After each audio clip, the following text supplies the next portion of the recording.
Bonjour Emile Kahom, c'est un vrai privilège et une joie aussi d'avoir la possibilité de vous retrouver à nouveau aujourd'hui. Et j'espère que vous allez le mieux possible. Ce sont des moments particuliers que l'on vit tous ensemble, confinés, où qu'on soit en ce moment dans le monde, que vous soyez sur la région parisienne ou ailleurs. Je voudrais vous dire que vraiment je pense à vous, je prie pour vous et avec vous. Ce sont des moments complexes pour chacun d'entre nous et qui nous challengent. Et mon propos aujourd'hui, ce serait de voir ensemble comment est-ce qu'on peut s'occuper de ceux qui nous entourent en fait. Je ne sais pas quelle est votre situation, quelle est ta situation particulièrement, mais je sais que on est entouré de personnes. Alors avec le confinement, ça peut paraître bizarre de parler de comment on s'occupe de ceux qui nous entourent. Mais justement, il y a des personnes, on peut plus les voir en ce moment. Mais il y en a peut-être qui vivent avec vous là. En ce moment, et puis d'autres qui sont peut-être plus au loin, mais on peut quand même essayer de tendre la main, de voir comment on peut contacter certaines personnes et s'en occuper. Jeff a fait un super travail déjà pour parler de comment on prend soin de soi-même, comment on s'occupe de soi, et je voudrais vraiment peut-être regarder vers l'extérieur un petit peu plus cette fois-ci, et voir avec vous comment en fait on prend soin de ceux qui sont là dans notre vie, et qui comptent pour chacun de vous. Alors la première chose à réaliser, c'est qu'en fait, on a en tant qu'homme un leadership à exercer. On a un leadership naturel qui nous est donné par Dieu. Et ce leadership, alors je vais peut-être parler plus à des personnes qui sont en couple cette fois-ci, mais si vous êtes en couple, eh bien c'est le moment ou jamais de prendre soin de celle qui vit avec vous et qui a été placée à vos côtés par Dieu, que vous avez choisi et avec laquelle vous partagez votre vie. Comment est-ce qu'on va prendre soin d'elle? D'abord, en prenant en compte le fait qu'on ne peut pas rester passif. Il y a une grosse tentation en ce moment, je pense, c'est de peut-être se noyer un petit peu, pour ceux qui n'ont plus de boulot, notamment dans des jeux vidéo par exemple, passer du temps à être sur l'ordinateur, sur les réseaux sociaux ou autres.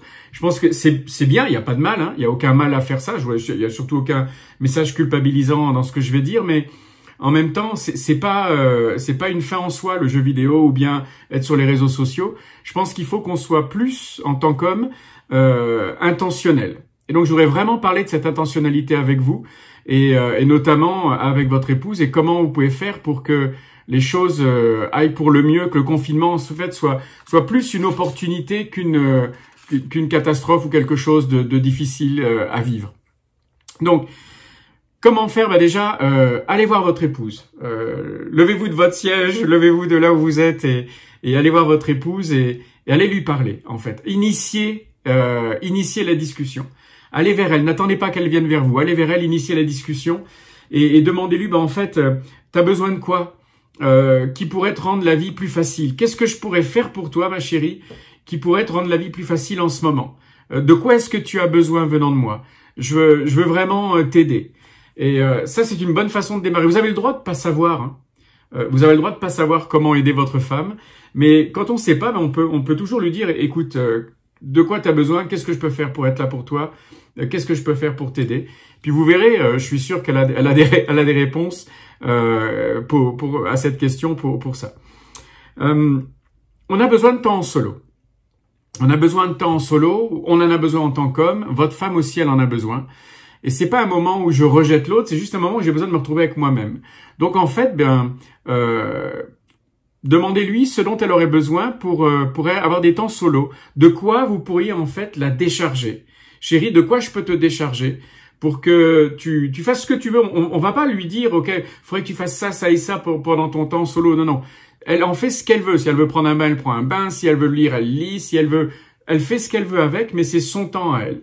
Donc, regardez si vous pouvez la décharger par rapport à des travaux ménagers, par exemple. Hein. On a besoin de partager ça c'est clair. Hein. Partager le fait de s'occuper de l'appartement, de la maison, du jardin, si vous en avez un.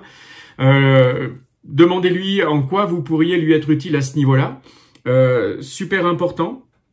Et puis, aussi peut-être pour ceux qui ont des enfants, investissez-vous spontanément par rapport à ça. J'en parlerai plus longuement à une autre occasion, mais là aussi, il faut qu'absolument on prenne en tant qu'homme notre rôle de papa, si c'est votre cas, et s'investir, pas simplement regarder que tout va bien, mais vraiment s'investir avec les enfants, s'investir dans leur vie, j'en reparlerai.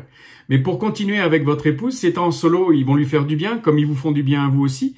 Et puis si vous ménagez du temps en solo pour elle, eh bien, je suis sûr que spontanément, elle aura l'idée de vous dire comment je fais pour que toi aussi tu aies des temps en solo et que tu te sentes bien. Et vous verrez qu'après avoir eu ces temps-là, vous serez encore mieux disposés l'un vis-à-vis de l'autre pour vous retrouver. Une autre chose, est-ce que vous auriez la possibilité de voir, messieurs, si vous pourriez faire des choses ensemble qui soient fun. Alors ça peut être du sport. Il y a plein de trucs sur YouTube où on voit des couples qui font du sport ensemble pendant le confinement. Il y en a qui courent sur leur terrasse. Alors je sais pas combien de mètres carrés vous avez à votre disposition, mais vous pouvez faire du cardio, vous pouvez faire du sport ensemble, tout simplement. Ou alors vous lui donnez du temps de le faire si elle veut le faire toute seule, mais ça peut être sympa de faire des trucs à deux aussi. Même si vous ferez peut-être moins à votre niveau, vous ferez un rythme plus lent, mais si elle n'a pas du tout l'habitude, enseignez-lui.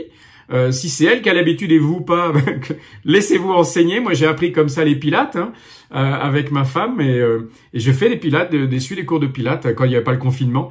C'est beaucoup plus dur que ça ne semble pour les hommes. Hein. On pense que c'est un truc de femmes et que c'est tout en douceur. En fait, ça travaille les core muscles, comme on dit, tout ce qui est à l'intérieur du corps et c'est vraiment complexe. Mais essayez de voir. Si vous pouvez marcher pas trop loin de chez vous dans la campagne, faites des balades ensemble, du jardinage, regardez des films ensemble, même s'il faut faire des compromis sur le genre de film, mais vous allez trouver des solutions. Mais organisez, soyez initiateurs pour du fun ensemble, c'est super important.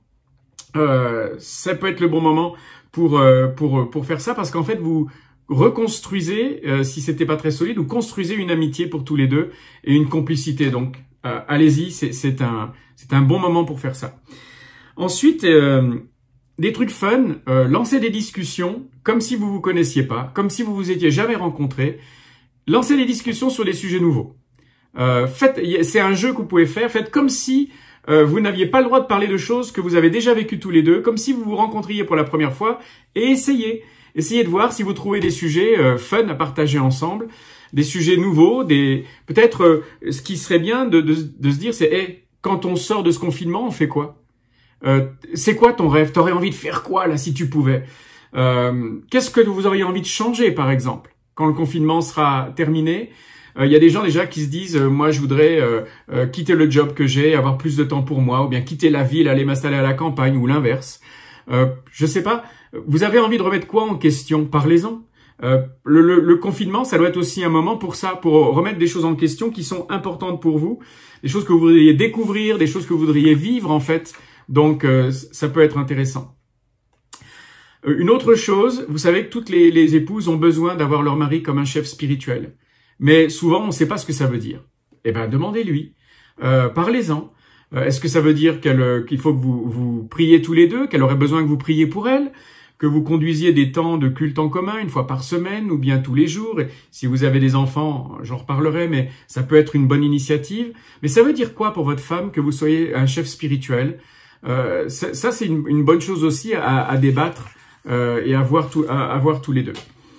Donnez-lui aussi, au niveau émotionnel, une épaule. Votre femme, elle est sans doute forte.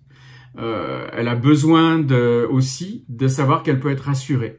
Donc prenez du temps pour l'écouter. Vous n'avez pas forcément besoin de parler, mais simplement écouter. Il y a un petit exercice que je vous conseille, c'est le 10-10-10. Prenez-la 10 minutes dans vos bras, tous les deux, restez dans les bras l'un de l'autre sans rien dire.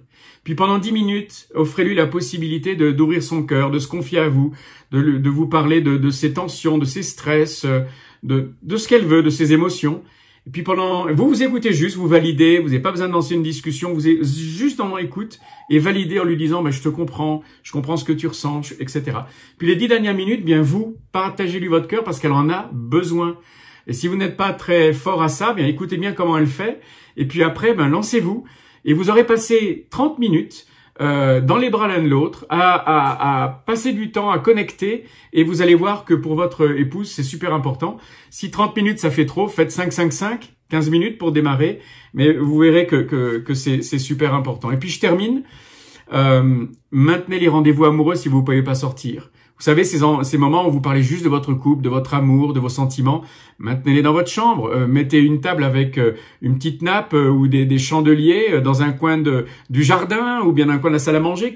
Si vous avez des enfants, quand ils sont couchés, faites-le dans votre chambre si c'est nécessaire. Mais en tout cas, Continuez de maintenir votre relation amoureuse, continuez d'être intime, bien entendu, dans le respect de chacun, mais c'est super important d'être intime. Vous avez plus de temps pour ça, profitez-en.